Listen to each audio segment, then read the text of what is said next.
اپنی کتابوں میں مرقوم حقیقی عقائد عوام کے سامنے لے آئیں تو ان کے پیروکار خود انہیں جوتے ماریں۔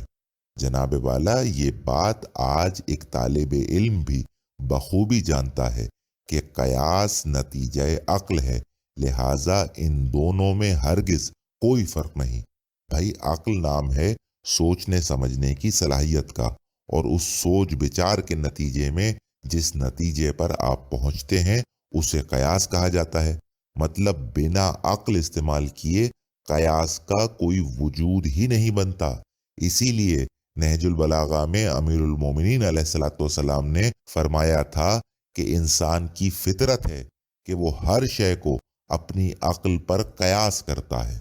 بہرحال، اب رہی بات اجماع امت کی، تو اس کے حق میں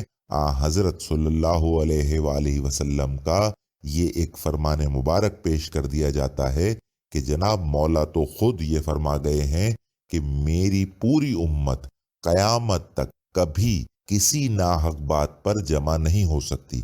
لہٰذا اس فرمان معصوم کے پیش نظر کہا یہ جاتا ہے کہ جب کبھی کسی معاملے پر 100% امت متفق ہو جائے تو یہ بات اس کے برحق ہونے کی سب سے بڑی دلیل ہے۔ آگے چل کر میں انشاءاللہ اس فرمان معصوم کی وضاحت بھی آپ حضرات کی خدمت میں پیش کروں گا۔ مختصر یہ کہ اس اجتہاد کے ہوتے ہوئے نہ تو کسی خلاف قرآن عقیدے کو رائج کرنا مشکل رہا اور نہ ہی کسی مطابق قرآن عقیدے کو مسمار کرنا۔ اب آگے بڑھنے سے قبل اصولی اور اخباری مسالک کے درمیان جو بنیادی فرق میں نے آپ حضرات کی خدمت میں پیش کیا، اس کی تصدیق مشہور اصولی مجتہد مرتضیٰ مطہری کی کتاب سخن کے صفحہ 103 پر اور ملاحظہ فرما لیجئے تاکہ کوئی ابہام باقی نہ رہے۔ وہ لکھتے ہیں کہ اخباریت کا مسلک اجتہاد و تقلید کے مسلک کی ضد ہے۔ اس مکتب خیال کے لوگ اس اہلیت، صلاحیت اور تخصص فنی کے منکر ہیں جس کے مجتہدین قائل ہیں۔ وہ غیر معصوم کی تقلید کو حرام سمجھتے ہیں، چونکہ ان لوگوں کی رائے میں احادیث حجت ہیں، اس لیے اجتہاد اور غور و فکر کا حق کسی کو حاصل نہیں۔ لوگوں کا فرض ہے کہ براہ راست کتب احادیث کی طرف رجوع کریں اور کسی عالم کو بحیثیت مجتہد یا مرجع تقلید واسطہ نہ بنائیں۔ مرتضیٰ مطہری کا یہ اعتراف کہ مسلک اخباریت اور مسلک اجتہاد و تقلید ایک دوسرے کی ضد ہیں، کیونکہ اخباری مسلک سے تعلق رکھنے والے احادیث معصومین علیہ السلام کو حجت سمجھتے ہیں، اس بات کا ایک ناقابل انکار ثبوت ہے کہ اصولی مسلک میں احادیث معصومین علیہ السلام کو حجت تسلیم نہیں کیا جاتا۔ اب مزے کی بات یہ ہے کہ جو لوگ آج بھی اللہ اور اس کے رسول صلی اللہ علیہ وآلہ وسلم کے دیے گئے اصولوں پر قائم ہیں، یعنی قرآن اور احادیث معصومین علیہ السلام، انہیں آج اصولی کے بجائے اخباری کہا جاتا ہے، اور جو لوگ ان اصولوں پر قائم نہ رہ سکے، یعنی جنہوں نے اجتہاد کے نام پر از خود ان اصولوں میں 2 چیزوں کا اضافہ اور کر لیا، انہیں آج بے اصول یا اجتہادی کہنے کے بجائے اصولی کہا جاتا ہے۔ جبکہ آگے چل کر میں انشاءاللہ اس بات کی دلیل خود اصولی مجتہدین ہی کی زبانی آپ حضرات کی خدمت میں پیش کروں گا کہ اصول در حقیقت ہمیشہ سے کتب احادیث ہی کو کہا جاتا رہا ہے، نہ کہ ان مجتہدین کے ایجاد کردہ اصول علم فقہ کو۔ بہرحال، اب جہاں تک اخباری حضرات کا اجتہاد کو مطلقاً حرام سمجھنے کا تعلق ہے، تو دیکھیے، میں یہ سمجھتا ہوں کہ ضرورت اس بات کو سمجھنے کی ہے کہ اگر کچھ دشمنان حق نے اس عقیدے سے ناحق فائدہ اٹھانے کے لیے اس کی شکل بگاڑ رکھی ہے، تو اس کا مطلب ہرگز یہ نہیں کہ دین اسلام میں اجتہاد نامی کوئی چیز جائز ہی نہیں۔ اور ویسے بھی یہ بگاڑ صرف اجتہاد ہی کی حد تک محدود نہیں ہے، بلکہ آج ان دین فروشوں نے توحید سے لے کر تقلید اور عقیدہ ولایت تک تمام ہی عقائد کی شکل بگاڑ رکھی ہے۔ تو کیا اب آپ گمراہی سے بچنے کے لیے ان تمام عقائد کو بدعت کہہ کر ان سے کنارہ کر لیں گے؟ یہ جس طرح آج احادیث و روایات کو پرکھنے کا جو طریقہ کار رائج ہے وہ سراسر خلاف عقل و قرآن ہے، لیکن اس کا مطلب ہرگز یہ نہیں کہ احادیث و روایات کو پرکھنا ہی چھوڑ دیا جائے، بلکہ ضرورت اس بات کی ہے کہ احادیث و روایات کو پرکھنے کا وہ طریقہ کار اپنایا جائے جو اہل بیت علیہ السلام ہمیں دے گئے ہیں۔ بعین ہی اگر آج کچھ لوگ غور و فکر کے نام پر قیاس آرائی کر رہے ہیں اور پھر اپنی اس قیاس آرائی کو حجت کہہ کر دین سمجھے بیٹھے ہیں، تو اس کا مطلب ہرگز یہ نہیں کہ آپ اجتہاد کو مطلقاً حرام سمجھ کر دین اسلام میں غور و فکر ہی کرنا چھوڑ دیں۔ بات دراصل یہ ہے کہ جس طرح آج شیعان حیدر کرار علیہ السلام عموماً صدیق اکبر اور فاروق اعظم جیسے ناموں سے صرف اس لیے کراہیت محسوس کرتے ہیں کیونکہ یہ نام کچھ دشمنان اہل بیت علیہ السلام کے ساتھ منسوب کر دیے گئے ہیں۔ یہی وجہ ہے کہ مومنین اپنی اولاد کو یہ نام دینا بھی پسند نہیں کرتے، جبکہ معصومین علیہ السلام نے متعدد مقامات پر ان الفاظ کو امیر المومنین حضرت علی ابن ابی طالب علیہ السلام کے القابات میں شمار فرمایا ہے۔ حضرت صلی اللہ علیہ وآلہ وسلم ایک مقام پر امیر المومنین علیہ السلام کو مخاطب کر کے یہ فرماتے ہیں کہ اے علی، آپ صدیق اکبر بھی ہیں اور فاروق اعظم بھی۔ اور اس کے علاوہ اصول کافی سمیت ہماری متعدد معتبر کتابوں میں امیر المومنین علیہ السلام نے خود اپنے لیے یہ الفاظ استعمال فرمائے ہیں۔ حد یہ ہے کہ امیر المومنین علیہ السلام کا یہ فرمان مبارک متعدد کتب اہل سنت میں بھی بہت تواتر سے نقل کیا گیا ہے، جس طرح سنن ابن ماجہ کی حدیث نمبر 120 میں مولا فرماتے ہیں کہ انا عبداللہ، میں اللہ کا بندہ ہوں، و اخو رسول ہی، اور رسول اللہ صلی اللہ علیہ وآلہ وسلم کا بھائی ہوں، و انا صدیق الاکبر، اور میں صدیق اکبر ہوں۔ جو لوگ عربی جانتے ہیں وہ اس حقیقت سے واقف ہیں کہ دو اسم معرفہ کا ساتھ آنا حصر پیدا کرتا ہے، تو اس کا ترجمہ یہ بھی درست ہے کہ میں ہی صدیق اکبر ہوں۔ لا یقولھا بعدی الا کذاب، اور میرے بعد کوئی یہ نہیں کہہ سکتا مگر وہ کذاب ہوگا، وہ جھوٹا ہوگا۔ اب یہاں ہرگز کوئی یہ نہ سمجھے کہ جناب چوتھے خلیفہ سے پہلے جس کسی نے اپنے آپ کو صدیق اکبر کہا تو جناب وہ بھی صدیق اکبر تھے اور حضرت علی علیہ السلام بھی صدیق اکبر ہیں، کیونکہ لفظ بعدی اکثر اوقات غیر ہی کے معنوں میں استعمال ہوتا ہے کہ لا یقولھا بعدی الا کذاب، کہ کوئی غیر یہ نہیں کہہ سکتا مگر یہ کہ وہ کذاب ہوگا، جھوٹا ہوگا۔ صلیت قبل الناس لسبع سنین، کیونکہ اور لوگوں سے قبل میں نے رسول اللہ صلی اللہ علیہ وآلہ وسلم کے ساتھ 7 سال تک نماز پڑھی ہے۔ اب یہ جملہ بھی لفظ بعدی کی وضاحت کر رہا ہے کہ اس سے مراد غیر ہی ہے۔ بہرحال کہنے کا مقصد یہ ہے کہ آج جو لوگ رائج الوقت عقیدہ اجتہاد کو دیکھ کر لفظ اجتہاد سے جو نفرت کرتے ہیں اور اسے مطلقاً حرام سمجھتے ہیں، انہیں چاہیے کہ وہ اس عقیدے کی اصل کو تلاش کریں۔ اس موضوع کو میں انشاءاللہ کچھ دیر میں آپ حضرات کی خدمت میں تفصیل کے ساتھ بیان کروں گا کہ دین اسلام میں اجتہاد در حقیقت ہے کیا۔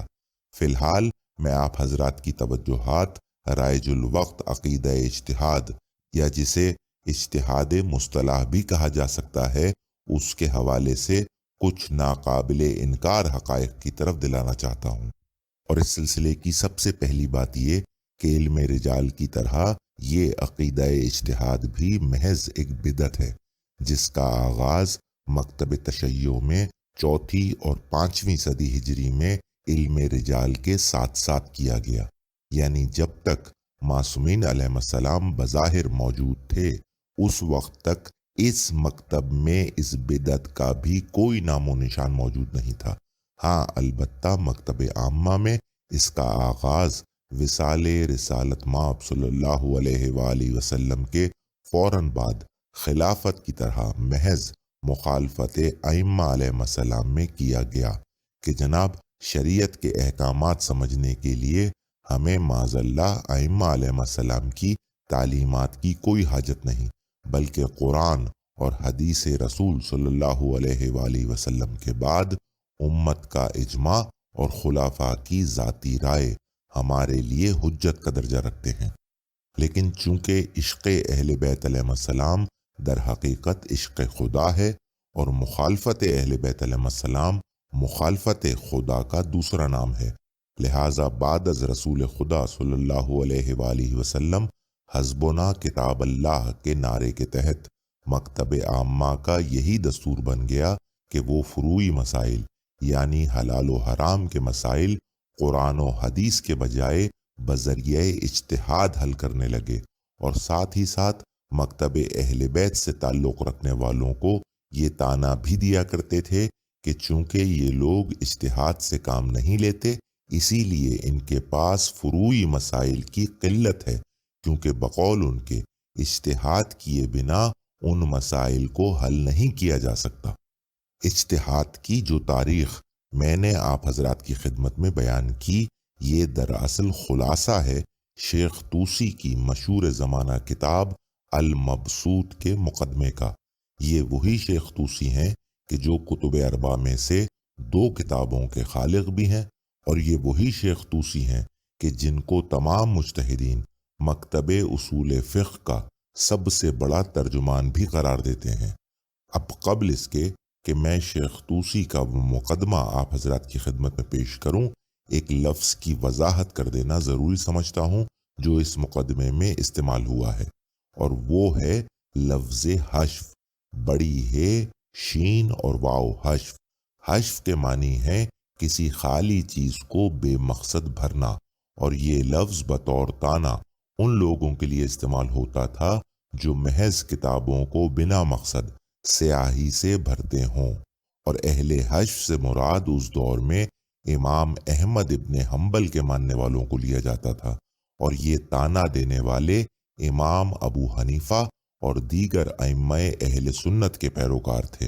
اور اس کی وجہ یہ تھی کہ امام احمد ابن حنبل اہل سنت کے وہ واحد امام ہیں کہ جو اجتہاد اور قیاس آرائی سے کام نہیں لیتے تھے، بلکہ انہوں نے اپنی ساری زندگی نقل حدیث میں بسر کی۔ اب یہ اور بات ہے کہ احمد ابن حنبل نے زیادہ تر احادیث دشمنان اہل بیت علیہ السلام سے نقل کی، لیکن یہی پیروی حدیث وہ سبب تھا کہ شروع میں ان کے ماننے والوں کو اہل حدیث کہا گیا، اور بعد میں جب یہ لوگ 2 گروہ میں تقسیم ہو گئے تو ان میں سے ایک کو اہل حدیث اور دوسرے کو دیوبندی کہا جانے لگا۔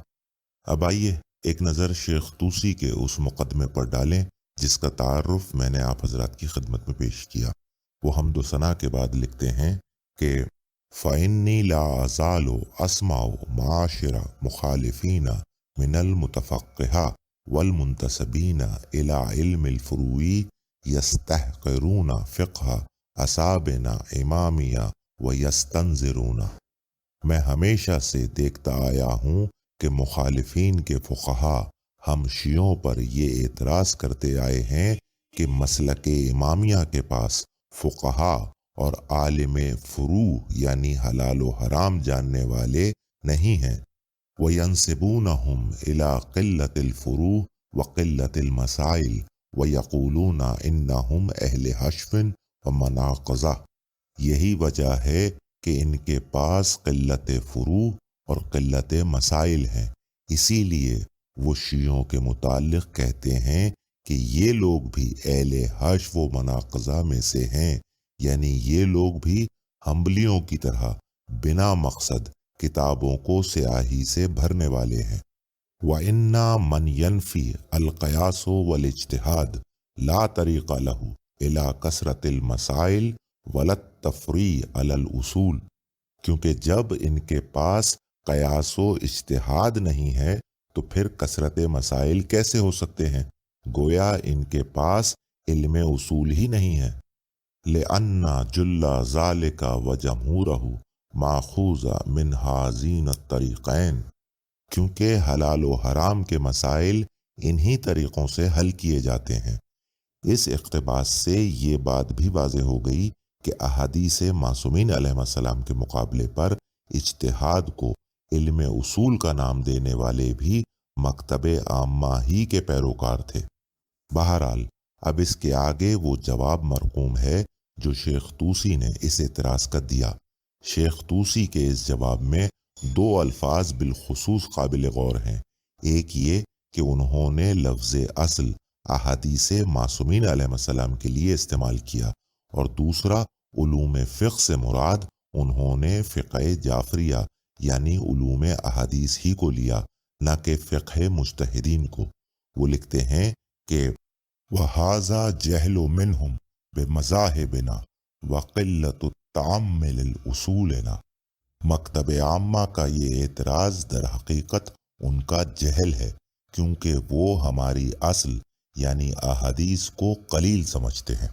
وَلَوْ نَظَرُوا فِي أَخْبَارِنَا وَفِقْهِنَا لَعَلَمُوا أَنَّ جُلَّ مَا ذَكَرُوهُ مِنَ الْمَسَائِلِ مَوْجُودٌ فِي أَخْبَارِنَا وَمَنْصُوصٌ عَلَيْهِ تَلْوِيحًا عَنْ أَئِمَّتِنَا۔ جبکہ اگر یہ ہماری احادیث اور علوم فقہ یعنی فقہ جعفریہ کی کتابوں کو دیکھتے تو یہ جان لیتے کہ وہ جن مسائل کا تانا ہمیں دے رہے ہیں وہ تمام کے تمام ہمارے پاس بصورت اقوال ائمہ علیہ السلام موجود ہیں۔ الذین قولهم فی حجتی یجری مجرا قول النبی صلی اللہ علیہ وآلہ وسلم اما خصوصاً او عموماً او تصریحاً او تلویحاً۔ وہ ائمہ علیہ السلام کہ جن کا قول منہ بمنہ حرف بحرف اسی طرح حجت ہے جس طرح نبی اکرم صلی اللہ علیہ وآلہ وسلم کا قول حجت ہے۔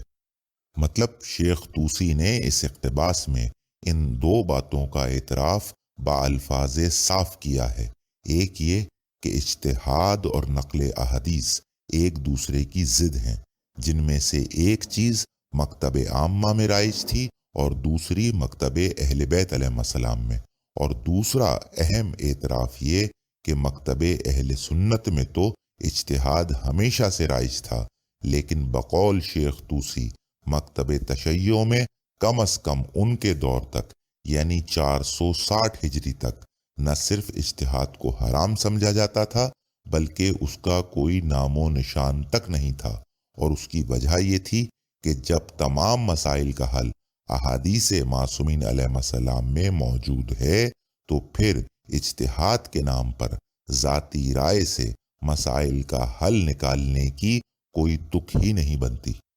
اب آج کے مجتہدین جب شیخ طوسی کے اس اعتراف کو رد نہیں کر پاتے تو اس کا ایک غیر عقلی جواب یہ دینے کی کوشش کرتے ہیں کہ جناب معصومین علیہ السلام کے دور میں مکتب اہل بیت علیہ السلام میں اجتہاد تو تھا مگر کسی اور نام سے تھا، البتہ 5ویں صدی ہجری میں اس کا نام اجتہاد پڑ گیا۔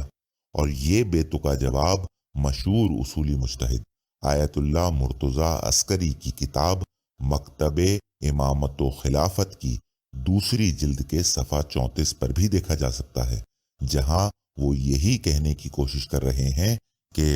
لفظ اجتہاد اور مجتہد نے دوسری صدی ہجری میں اصطلاحی انداز حاصل کیا، لیکن یہ اصطلاح ایک طویل عرصے تک مکتب خلافت تک محدود رہی۔ مکتب اہل بیت علیہ السلام میں یہ اصطلاح 5ویں صدی ہجری کے بعد رائج ہوئی۔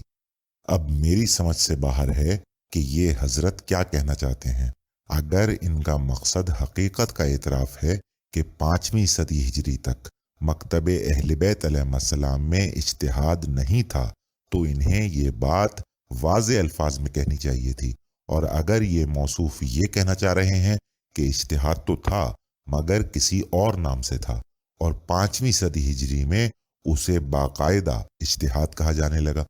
تو جناب اگر ان موصوف کی یہ بے دلیل بات مان بھی لی جائے تو یہ مسئلہ نام کی تبدیلی کا ہرگز نہیں ہے، بلکہ یہ مسئلہ اس طریقہ کار کی تبدیلی کا ہے جو معصومین علیہ السلام کے زمانے میں مسائل کا حل نکالنے کے لیے اختیار کیا جاتا تھا اور جو آج آپ اجتہاد کے نام پر اپنائے بیٹھے ہیں۔ لہٰذا صرف یہ کہہ دینا کہ معصومین علیہ السلام کے زمانے میں اجتہاد کسی اور نام سے موجود تھا، آپ کے رائج الوقت اجتہاد کو ہرگز برحق ثابت نہیں کرتا، بلکہ ضرورت اس بات کی ہے کہ آپ یہ ثابت کریں کہ جس اجتہاد کے نام پر آج آپ اجماع اور قیاس سے کام لے رہے ہیں وہی طریقہ کار معصومین علیہ السلام کے زمانے میں بھی اس مکتب میں رائج تھا،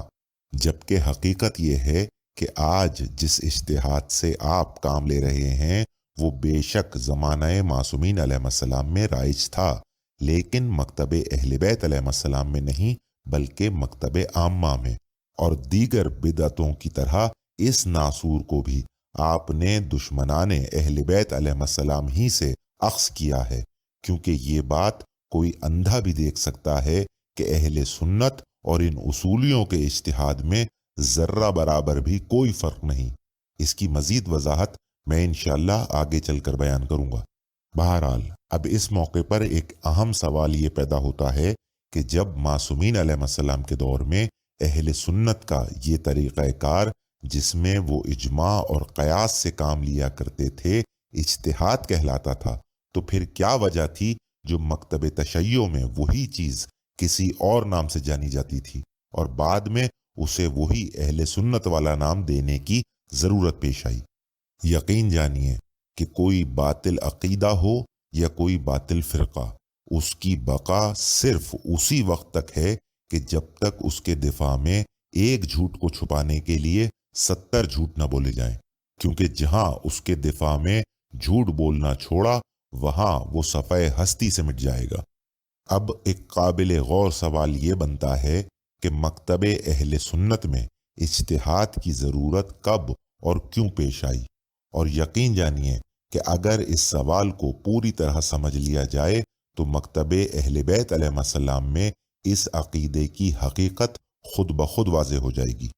تو دیکھیے، جیسا کہ میں نے عرض کیا کہ مکتب اہل سنت میں اس عقیدہ اجتہاد کی بنیاد صرف اور صرف دشمنی اہل بیت علیہ السلام میں ڈالی گئی، اور وہ اس طرح کہ جب حضرت صلی اللہ علیہ وآلہ وسلم اس دنیا سے رخصت ہوئے تو دشمنان حق نے سرے سے ائمہ علیہ السلام کو قبول کرنے سے انکار کر دیا کہ جناب خدا کا دین مکمل ہو چکا ہے اور خاتم الانبیاء صلی اللہ علیہ وآلہ وسلم بھی رخصت ہو چکے ہیں، لہٰذا اب سب امتی ہیں جن میں کوئی بھی منصوص من اللہ نہیں ہے۔ لہٰذا اسی نظریے کے تحت انہوں نے کچھ ہم خیالیوں کی شورا بٹھائی اور حکومت پر قابض ہو گئے، لیکن جب یہ ملعون دینی مسائل میں الجھے اور ان کا جواب سوائے ائمہ اطہار علیہ السلام کسی کے پاس نہ پایا تو انہیں خوف یہ محسوس ہوا کہ کہیں عوام یہ سوچنے پر مجبور نہ ہو جائے کہ بعد از رسول خدا صلی اللہ علیہ وآلہ وسلم جو لوگ مسائل کا حل دے رہے ہیں وہی در حقیقت وارث علم نبی صلی اللہ علیہ وآلہ وسلم بھی ہیں اور واجب الطاعہ بھی، لہٰذا حکومت کرنے کا حق بھی انہی کا بنتا ہے، کیونکہ یہ ایک بدیہی بات ہے کہ مرتبہ بربنائے علم ہوتا ہے۔ لہٰذا اپنے اقتدار کو بچانے کے لیے اول تو علم رجال اور پھر یہ عقیدہ اجتہاد ایجاد کیا گیا تاکہ عوام کو کسی بھی طرح ائمہ علیہ السلام اور قرآن مجید سے دور رکھا جا سکے کہ جناب مسائل کا حل نکالنے کے لیے صرف قرآن مجید اور احادیث رسول خدا صلی اللہ علیہ وآلہ وسلم ہی حجت نہیں، بلکہ ہمارا اجماع اور ہمارا قیاس بھی اسی درجے کی حجیت رکھتا ہے۔ لہٰذا اب ہمیں معاذ اللہ ائمہ علیہ السلام کا رخ کرنے کی کوئی ضرورت نہیں، وغیرہ وغیرہ۔ لیکن اس کے برعکس جو مومنین اہل بیت علیہ السلام سے منسلک رہے ان کے لیے ہمیشہ کی طرح قرآن اور احادیث معصومین علیہ السلام کسی بھی مسئلے کا حل نکالنے کے لیے کافی تھے، کافی ہیں اور قیامت تک کافی رہیں گے، لہٰذا نہ تو انہوں نے کبھی انتخاب احادیث و روایات کے معاملے میں کسی غیر معصوم کی رائے کو معصومین علیہ السلام پر فوقیت دی، اور نہ ہی مسائل کا حل نکالنے کے لیے ناقصین کے اجماع اور ان کی ذاتی رائے کو حجت تسلیم کیا۔ اور بعین ہی یہی اعتراف شیخ طوسی نے اپنی کتاب کے مقدمے میں بھی کیا ہے، جو میں نے آپ حضرات کی خدمت میں پیش کیا، کہ اس دور میں اجماع و قیاس صرف اور صرف مکتب عامہ تک محدود تھا، کیونکہ مومنین کے پاس بصورت احادیث معصومین علیہ السلام تمام مسائل کا حل موجود تھا۔ اگر اس دور میں مومنین کے پاس سوائے احادیث معصومین علیہ السلام مسائل کا حل نکالنے کا کوئی دوسرا طریقہ کار موجود ہوتا تو غیر ممکن تھا کہ شیخ طوسی اس موقع پر اسے نظر انداز کرتے۔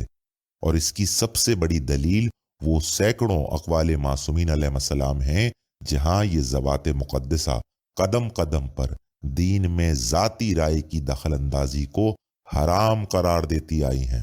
مطلب کفر اور ہٹ دھرمی کی انتہا یہ ہے کہ ایک تو آپ دشمنان اہل بیت علیہ السلام اور دشمنان حق کی ایجاد کردہ بدعتوں کو اپنائیں، اور پھر ان کی بقا کی خاطر انہیں معاذ اللہ اہل بیت علیہ السلام سے نسبت دینے کی کوشش کریں۔ مطلب اگر یہ پیروی یزید ملعون نہیں تو پھر کیا ہے کہ جس طرح اس حرام زادے نے اپنے رائج کردہ ہر حرام کو حلال ثابت کرنے کے لیے سید الشہداء حضرت امام حسین علیہ السلام کی بیعت کا سہارا طلب کیا، اور بیعت نہ ملنے پر اولاد رسول صلی اللہ علیہ وآلہ وسلم کو 3 دن کا بھوکا پیاسا تہہ تیغ کر دیا، اسی طرح آج یہ لوگ کسی بھی قیمت پر اپنے ان خلاف عقل و قرآن عقائد کی تصدیق سیرت اہل بیت علیہ السلام سے ثابت کرنے کے درپے ہیں، اور ایسی تصدیق نہ ملنے پر یہ لوگ معاذ اللہ احادیث معصومین علیہ السلام کی حجیت ہی کا انکار کر دیتے ہیں۔ وہ تو یوں کہیے کہ اس دور میں کوئی معصوم ظاہر بظاہر ہمارے درمیان موجود نہیں، ورنہ یہ کم بخت اپنے یزیدی عزائم کی تکمیل کی خاطر نہ جانے کیا کر گزرتے۔ اور دیکھیے یہ سوال تو پھر جزوی ہے کہ یہ عقیدہ مذہب اہل بیت علیہ السلام میں کب اور کیوں داخل ہوا۔ اصل سوال تو یہ ہے کہ جب مکتب عامہ اور مکتب اصول فقہ میں رائج عقیدہ اجتہاد میں ذرہ برابر کوئی فرق نہیں، تو پھر آپ کو یہ حق کس نے دیا کہ آپ اپنے کیے گئے اجتہاد کو حلال اور اہل سنت کے کیے گئے اجتہاد کو حرام قرار دیں؟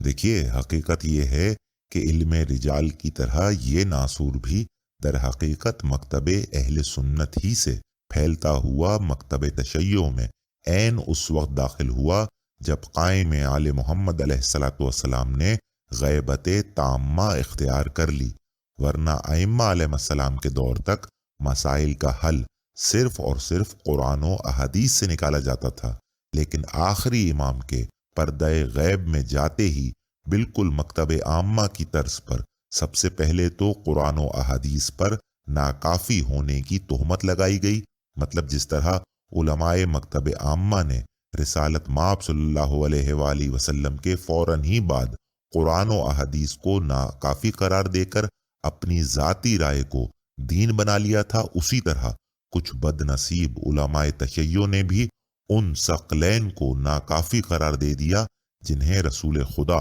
صلی اللہ علیہ وآلہ وسلم قیامت تک اس امت کی ہدایت کے لیے کافی بتا کر گئے تھے۔